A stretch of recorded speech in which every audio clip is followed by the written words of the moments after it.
Our second valedictorian is Dr. Walid Jumlat bin Abdullah,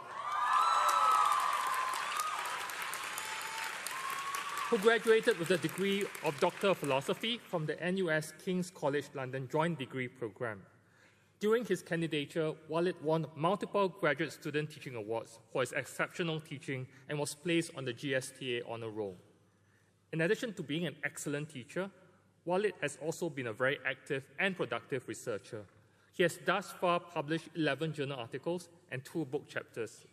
His research interests include state and religion, political parties and elections, political Islam, and Southeast Asian politics with a special focus on Singapore, Malaysia, and southern Thailand. Walid recently completed his postdoctoral fellowship at SOAS University of London and will soon be returning the Public and Policy Global Affairs program at Nanyang Technological University as an assistant professor. Dr. Walid will now deliver his speech.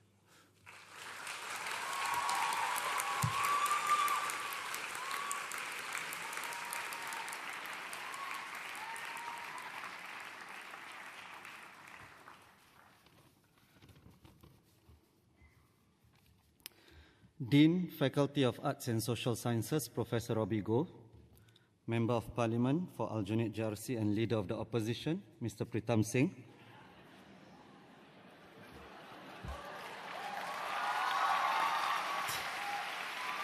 distinguished guests, fellow graduates, ladies and gentlemen.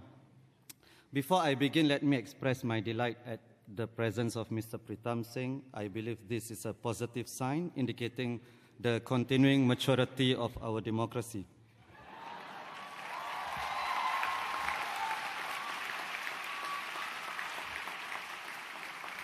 Ladies and gentlemen, my name is Walid Jumlat Abdullah. Yes, I am a student of political science, but no, I'm not going to be a politician. The PS students got that. Delivering a valedictorian speech is pretty much a microcosm of life in managing expectations, managing conflicting expectations. On one hand, you are expected to be humorous. On the other, you're supposed to maintain some decorum and be a little serious. On one hand, you're expected to be thanking your loved ones whom the audience does not know and does not really care about. On the other, you have to ensure that the audience is sufficiently attentive. On one hand, you will be a little conceited and talk about yourself.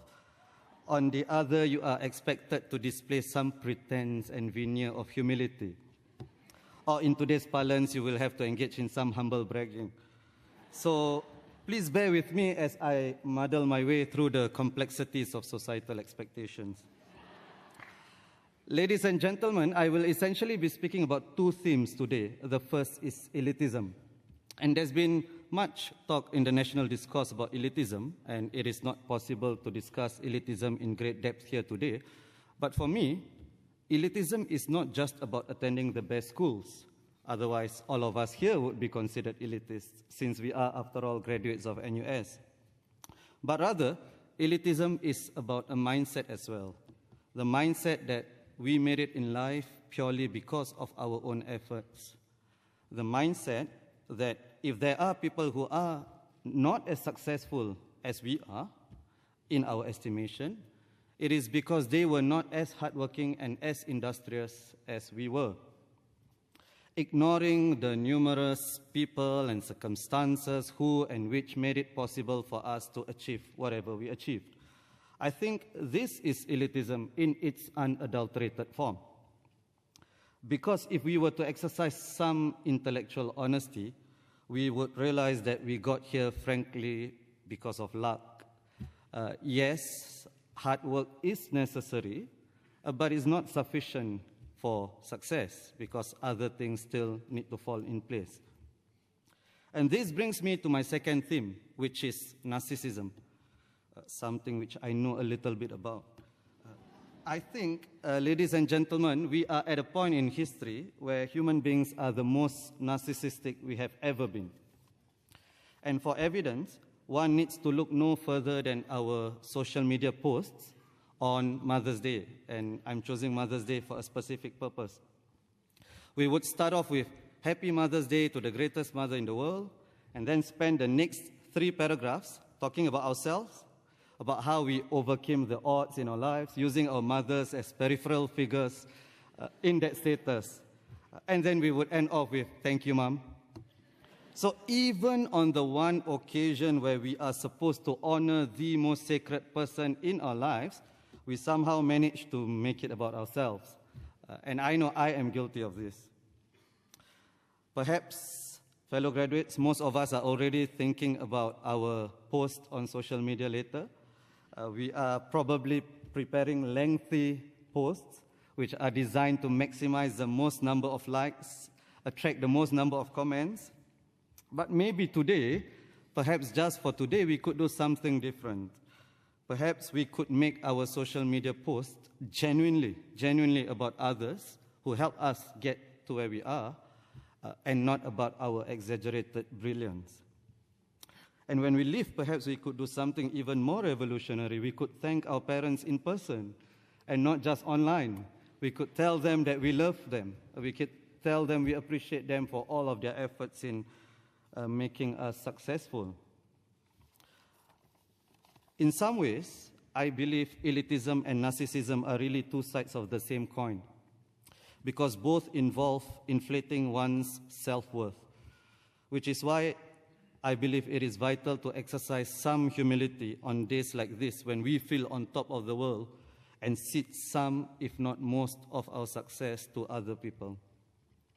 Now, I want to practice what I preach. So I would like to thank the people who have made my own success possible. First and foremost, my parents. A lot of people say that they are proud of their parents. I'm not sure I can say that, because for me, you are proud of something you had a hand in creating. And I gave them nothing but trouble. So I cannot say I am proud of them. Rather, I am extremely humbled to be their son.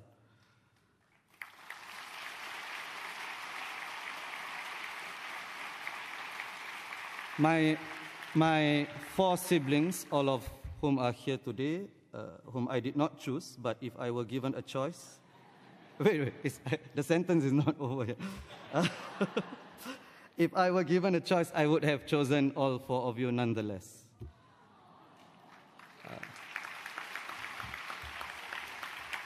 And to the person whom I did choose to love every single day, my wife, thanks for all the sacrifices you have made for the past 4 to 5 years.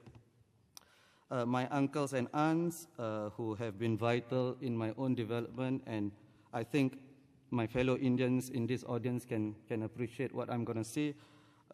Indian aunts and uncles are always there when you need them to be, and for that I am eternally grateful. They are also always there when you don't need them to be.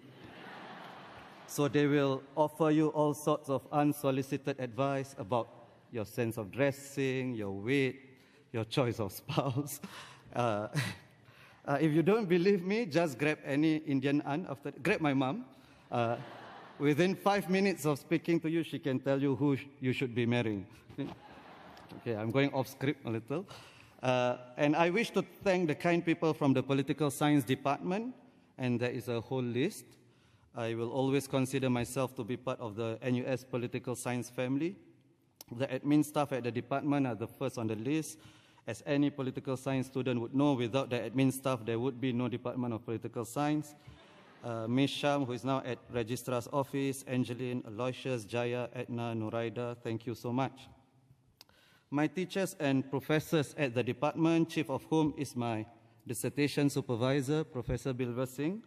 On the day I passed my oral defense, he was waiting for me in his office, and this is a true story. I'm not saying this just for the cameras. So when I entered his office, he stood up and he asked me how was it, and I told him I passed. He came over to me, he gave me a hug, and he kissed me on my forehead, and he said, "You are like my son." And thank you so much, Prof. Professor.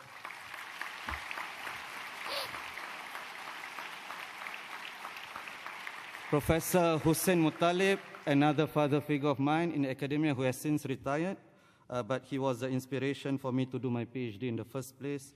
Professor Terence Lee, Professor Elvin Lim, Professor Yen Chong, Dr. Subhashish Ray, and Dr. Yoshi, who have been important people in my intellectual development, together with my co-supervisor Dr. Humaira Iktida from King's College, and Dr. Saroja from Sociology, the third member on my committee. Thank you also to my friends, the ones whom I refer to as my inner circle, for being there throughout these past 4 to 5 years. You know who you are, and if you're unsure, you probably are not in it. And to my former students and current friends, current friends in the audience, thank you for cheering so much. And let me end with this. One who is not thankful to human beings is not thankful to God, said Prophet Muhammad, peace be upon him. One who is not thankful to human beings is not thankful to God. I think we all can agree, whether we believe in God or not, that being thankful to others and being humble about our own success can be an antidote against elitism and narcissism. Ladies and gentlemen, thank you so much for not playing with your phones too much and for your kind attention. God bless.